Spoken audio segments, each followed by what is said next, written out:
এক দরিদ্র ব্রাহ্মণের কাহিনী। কোনো এক গ্রামে এক দরিদ্র ব্রাহ্মণ বাস করতেন।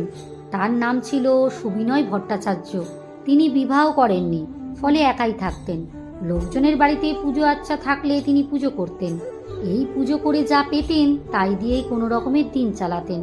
খুব সুখে যে তার দিন চলতো এমন বলা যায় না, আবার খুব দুঃখেও দিন চলতো। একা মানুষ, থাকতেন নিজের মতন, আর যা আয় হতো তা দিয়েই কোনো মতে টেনে টুনে দিন আনন্দে কাটিয়ে দিতেন। ব্রাহ্মণ সুবিনয় ভট্টাচার্য খুব সৎ ছিলেন। সারাদিন ধরে কৃষ্ণ নামে মেতে থাকতেন।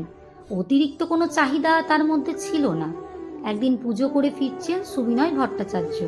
সেদিন তিনি একটি বাড়িতে পুজো করে চাল, ডাল, আলু, তেল, ফল ও মিষ্টি বেশ ভালো পরিমাণে পেয়েছেন। মনে মনে কৃষ্ণ নাম করতে করতে তিনি বাড়ির পথে ফিরছেন। তার বাড়ির পথে ছিল বেশ ফাঁকা এবং নির্জন। হঠাৎ দেখলেন পথের পাশে এক জায়গায় কিছু সোনার গয়না পড়ে আছে। তিনি কাছে গিয়ে দেখলেন এবং একবার এদিক ওদিক তাকালেন, কিন্তু কাউকে দেখতে পেলেন না। গয়নাগুলোর দিকে তাকিয়ে তার মনে হলো, গয়নাগুলো যদি আমি সোনার দোকানে বিক্রি করি তাহলে তো অনেক টাকা পাবো। তখন আমার বাড়িতে ন্যূনতম অভাবও থাকবে না। পরক্ষণেই আবার ভাবলেন, না, এইসব চিনি না, জানি না, কার না কার গয়না, না নেওয়াই ভালো। তিনি ছুঁয়েও দেখলেন না সেগুলো। তিনি ভাবলেন, আমার যেমন চলছে তেমনই চলুক। রাধা মাধব চাইলে আমার অবস্থা আরও ভালো হবে। সুবিনয়বাবু আরও ভাবলেন, ছোটবেলায় তো পড়েছিলাম লোভে পাপ, পাপে মৃত্যু।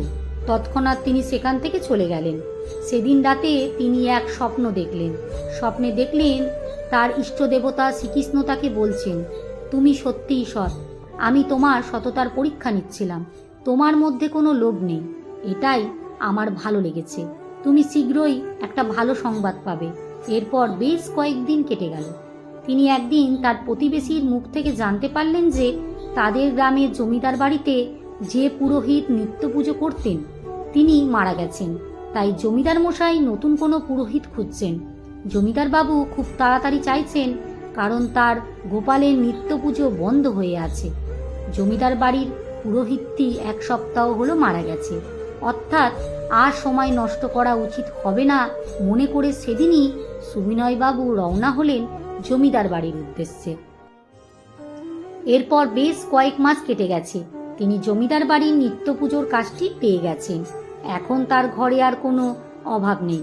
প্রতিদিনই জমিদার মশাই পুজোর শেষে অনেক কিছু দেন তাকে। সত্যি যে সৎ ও নির্লোভ ভগবান তাকেই সাহায্য করে।